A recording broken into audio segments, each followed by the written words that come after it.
Society बघा हाय five आणि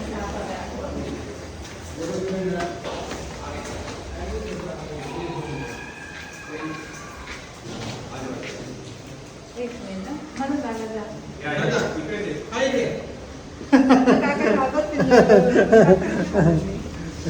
कुठे तो खाली। अरे हाँ नागाचं पिल्लू आहे। अभी नागा का पिल्ला भी बोलेंगी तो इसके साथ में और भी पिल्ला देगा। और भी पिल्ला होगा। थांबा त्याची शेपटी अडकली ती पण पहिली काढू द्या। बघा बघा तुम्ही पण बघा। ये नाग का कोबरा है। देखो अभी नाग ये मराठी हिंदी वर्ड है और कोबरा ये इंग्लिश वर्ड है। अच्छा तो नागी को कोबरा बोलते हैं क्या? हाँ नागी को इंग्लिश तो में कोबरा का तो बच्चे भी रहते बहुत। तो ये बच्चा ही है ना। नहीं मतलब ये एक नहीं रहेगा, ऐसा और भी रहेंगे। हाँ और भी रहेगा। ये देखो बाप रे। तर छोटं पिल्लू आहे तरी पण फणा काढून आपल्या अंगावर धावते बघा।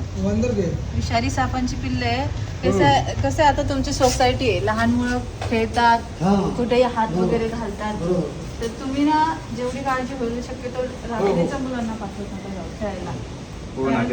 एक पिल्लू आहे म्हणजे आजूबाजूला आणि हे विषारी आहे। आप एक बार इनको वीडियो लेके मैं तो बोलता हूँ डालेंगे वो तो ठीक है, वो तो उनको इजीली मालूम है निकालने के लिए। आप एक बार दोबारा बोलिए मैडम, आप एक बार दोबारा बोलिए मराठी में चलेगा।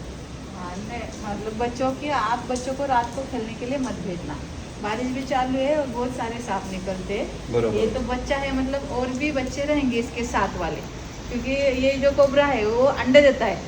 अंडे से बाद में फिर इसके ये बच्चे बाहर निकलते हैं, वो भी एक दो बच्चा नहीं रहता, ज़्यादा रहते 10, 15, 20 ऐसे रहते। इसलिए वो किधर भी जाके छुपते हैं। बच्चे खेलते हैं कहीं पर भी हाथ डालते।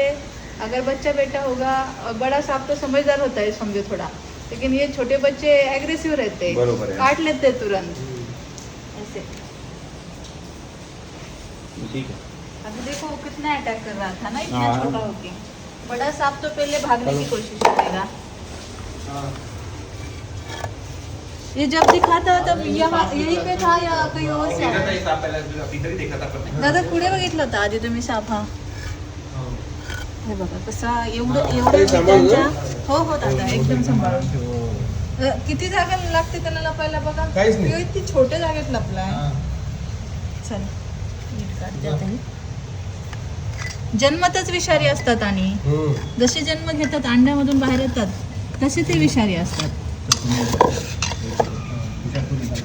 तर तुम्ही पण काळजी घ्या मित्रांनो। पावसाळ्याचे दिवस आहेत, घराच्या आजूबाजूला कुठल्याही प्रकारची अडचण ठेवू नका, कारण ह्या पावसाळ्यामध्येच सगळ्या सापांची पिल्लं बाहेर पडत असतात। मग ते घोणस असू द्या, नाग असू द्या, धामण असू द्या किंवा इतर कोणतेही साप असू द्या, या सगळ्या सापांची जी पिल्लं आहेत ही पावसाळ्यामध्ये बाहेर पडत असतात।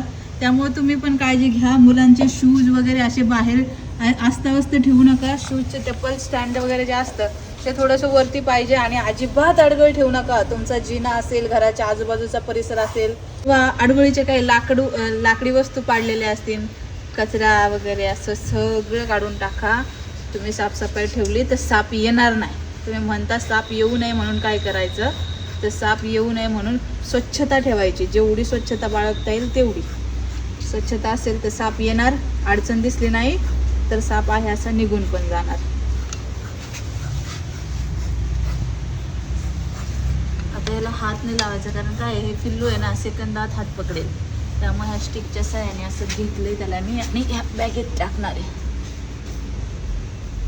छोटासा फन पण काढते बघा, जसे जन्म घेतात तसे फणा काढू शकतात आणि फन काढला तर लगेच आपल्याला ओळखता येतं की हा नागच आहे म्हणून। कधी कधी नाहीत काढत फणा पण। थँक्यू जी आपको। आता बोला आता बोला काय बोलू मी आता सांगा प्लीज। आता काय बोलायचं आता ते सांगू। चले करू सुरू। हां काय बोलू आता बोला, इन्स्ट्रक्शन द्या। आता तुमची सोसायटी आहे ना, तर सोसायटीच्या आजूबाजूला जे झाडे वगैरे लावलेले असतात मातीमध्ये, तिथे पालापाचोळ्यामध्ये ही पिल्लं लपतात।